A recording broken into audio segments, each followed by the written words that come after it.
അസ്സലാമു അലൈക്കും വറഹ്മത്തുള്ളാഹി തആല വബറകാതുഹു. ഇന്ന് നമ്മൾ പറയാൻ പോകുന്നത് സ്വലാത്തിൻ്റെ മഹത്വങ്ങളാണ്. ആരംഭ റസൂലുള്ളാഹി സ്വല്ലല്ലാഹു അലൈഹി വസല്ലമ തങ്ങളെ പേരിലേക്കുള്ള സ്വലാത്ത് ആരെങ്കിലും ചൊല്ലിയാൽ അത് എങ്ങനെ ആര് എപ്പോൾ ചൊല്ലിയാലും സ്വലാത്ത് സ്വീകരിക്കപ്പെടും എന്ന കാര്യത്തിൽ ഒരു സംശയവുമില്ല. ഒരു മനുഷ്യൻ അള്ളാഹുവിൻ്റെ മുത്ത് റസൂൽ സ്വല്ലല്ലാഹു അലൈഹി വസല്ലമ തങ്ങളെ കാണുക എന്നാൽ അതിലും വലിയ ഒരു അനുഗ്രഹം ഒരു മുഅ്മിന് വരാനില്ല. ആരെങ്കിലും മുത്ത് നബി സ്വല്ലല്ലാഹു അലൈഹി വസല്ലമ തങ്ങളെ സാമീപ്യം ലഭിച്ചാൽ അവൻ ഇരുലോകത്തും രക്ഷപ്പെട്ടവനാണ്. നബി സ്വല്ലല്ലാഹു അലൈഹി വസല്ലമ തങ്ങൾ പറയുന്നു, എല്ലാ ദിവസവും 33 പ്രാവശ്യം ഈ പറയാൻ പോകുന്ന സ്വലാത്ത് ഒരാൾ ചൊല്ലിയാൽ അവൻ്റെ ഖബറിൻ്റെ ഇടയിലും നബി സല്ലല്ലാഹു അലൈഹി വസല്ലമ തങ്ങളെ ഖബറിൻ്റെ ഇടയിലും ഒരു കവാടം തുറക്കപ്പെടും. അവസാന നാൾ വരെ ആ കവാടത്തിലൂടെ ആ ഖബറിൽ കിടക്കുന്ന ആൾക്ക് നബി സല്ലല്ലാഹു അലൈഹി വസല്ലമ തങ്ങളെ കണ്ടു കിടക്കാം. മാഷാ അല്ലാഹ്, എത്രമാത്രം വലിയൊരു അനുഗ്രഹമാണ്. ഈ പറയാൻ പോകുന്ന ഈ സ്വലാത്ത് ഒരാൾ ചൊല്ലിയാൽ, ദിവസവും 33 പ്രാവശ്യം ഒരാൾ ചൊല്ലിയാൽ അവൻ്റെ ഖബറിൽ കിടന്ന് അവസാന നാൾ വരെ മുത്ത് നബി സല്ലല്ലാഹു അലൈഹി വസല്ലമ തങ്ങളെ കണ്ടു കിടക്കാം. അവൻ്റെ ഖബറിലേക്ക് നബി സല്ലല്ലാഹു അലൈഹി വസല്ലമ തങ്ങളെ ഖബറിൽ നിന്നൊരു കവാടം തുറക്കപ്പെടും.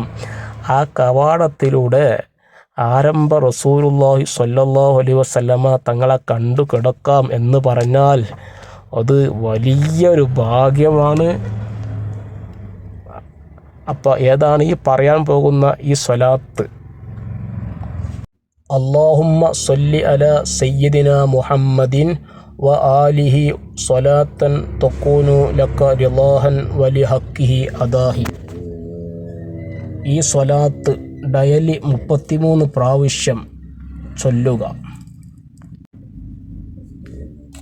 എന്നാൽ ആ ഖബറിൽ കിടക്കുമ്പോൾ നമുക്ക് ഖബർ സ്വർഗ്ഗ പൂന്തോപ്പാക്കാം. ഹബീബ് നബി തങ്ങളെ കണ്ട് സന്തോഷത്തോടെ അവസാന നാൾ വരെ കണ്ടു കിടക്കാം. അത് വലിയൊരു സംഭവമാണ്. അതിപ്പോൾ ഞാൻ ഇവിടെ വിശദീകരിക്കുന്നില്ല. അടുത്തതായിട്ട്, നമ്മുടെ എത്ര വലിയ കടങ്ങളുണ്ടെങ്കിലും സ്വലാത്ത് കൊണ്ട് നേടിയെടുക്കാൻ പറ്റാത്ത ഒരു കാര്യവുമില്ല. മഹാനായ താജുൽ ഉലമ സയ്യിദ് അബ്ദുറഹ്മാൻ അൽ ബുഖാരി ഉള്ളാൾ തങ്ങൾ നിർദ്ദേശിക്കാറുള്ള അതിമഹത്തായ ഒരു സ്വലാത്താണ്. ഈ സ്വലാത്ത് ആരെങ്കിലും 33 പ്രാവശ്യം ഡെയിലി ചെല്ലുകയാണെങ്കിൽ അവൻ്റെ എത്ര വലിയ കടങ്ങളും വീടപ്പെടും. ആ സ്വലാത്ത് ഞാൻ ഇവിടെ കൊടുക്കുന്നു. ഡെയിലി എത്ര വലിയ കടങ്ങളുണ്ടെങ്കിലും 33 പ്രാവശ്യം ഈ സ്വലാത്ത് ചൊല്ലിയാൽ അത് വീടും, ഒരു സംശയവുമില്ല. അത് വീട്ടാനുള്ള മാർഗം അള്ളാഹു നമുക്ക് കാണിച്ചു തരും. ഹബീബിൻ്റെ ആ ഹുബ്ബോടുകൂടി റസൂലുള്ളാഹിൻ്റെ ആ പച്ച കുബ്ബ മനസ്സിൽ കണ്ട് ചൊല്ലിക്കോ, ഉറപ്പാ വീടപ്പെടും. ആ സ്വലാത്ത് ഇവിടെ കാണിക്കുന്നു. അല്ലാഹുമ്മ സ്വല്ലി വസല്ലിം അലാ മുഹമ്മദിൻ അബ്ദിക വ റസൂലിക വ അലൽ മുഅ്മിനീന വൽ മുഅ്മിനാത്ത് വൽ മുസ്ലിമീന വൽ മുസ്ലിമാത്ത് എന്ന ഈ സ്വലാത്ത് എത്ര വലിയ കടങ്ങളാണെങ്കിലും ഡെയിലി 33 പ്രാവശ്യം ചൊല്ലിയാൽ ആ കടങ്ങളെല്ലാം വീട്ടപ്പെടുവാൻ അള്ളാഹു നമുക്കൊരു മാർഗം കാണിച്ചു തരും. സ്വലാത്ത് ചൊല്ലുമ്പോൾ നല്ല ഭയഭക്തിയോടുകൂടി റസൂലുള്ളാഹിനെ കാണണം, അവിടുത്തെ മഹബത്ത് മനസ്സിൽ വെച്ച് ചൊല്ലിയാൽ എന്തായാലും അത് വീട്ടപ്പെടും. പിന്നെ സ്വലാത്ത് ഒരാൾ എങ്ങനെ ചൊല്ലിയാലും ആ സ്വലാത്ത് സ്വീകരിക്കും എന്ന കാര്യത്തിൽ ഒരു തർക്കവുമില്ല.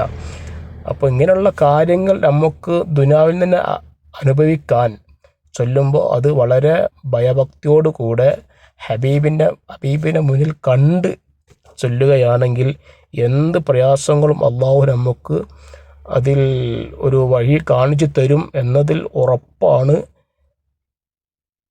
അപ്പോൾ നല്ല കാര്യങ്ങൾ പറയുവാനും കേൾക്കുവാനും അത് ജീവിതത്തിൽ പകർത്തുവാനുമുള്ള തൗഫീഖ് അള്ളാഹു നമുക്ക് നൽകട്ടെ. മുത്ത് റസൂൽ ആരംഭ റസൂലുള്ളാഹി സ്വല്ലല്ലാഹു അലൈഹി വസല്ലമ തങ്ങളെ കൊണ്ട് ഈ ലോകത്തും വിജയിക്കുന്നവരിൽ കൂട്ടത്തിൽ അള്ളാഹു നമ്മളെ ഉൾപ്പെടുത്തട്ടെ. ആമീൻ ആമീൻ യാ റബ്ബൽ ആലമീൻ. പരമാവധി ഷെയർ ചെയ്യുക. നമ്മൾ കാരണം ഒരാൾ സ്വലാത്ത് ചൊല്ലിയാൽ അതിൻ്റെ കൂലി നമുക്ക് കൂടിയും കിട്ടും. ആരെല്ലാം ഇത് ഷെയർ ചെയ്തുവോ അവർ കാരണം ആരെങ്കിലും സ്വലാത്ത് ചൊല്ലിയാൽ അതിൻ്റെ കൂലി നമുക്കൊക്കെ കിട്ടും ഇൻഷാ അല്ലാഹ്. അസ്സലാമു അലൈക്കും വറഹ്മത്തുള്ളാഹി വബറകാതുഹു.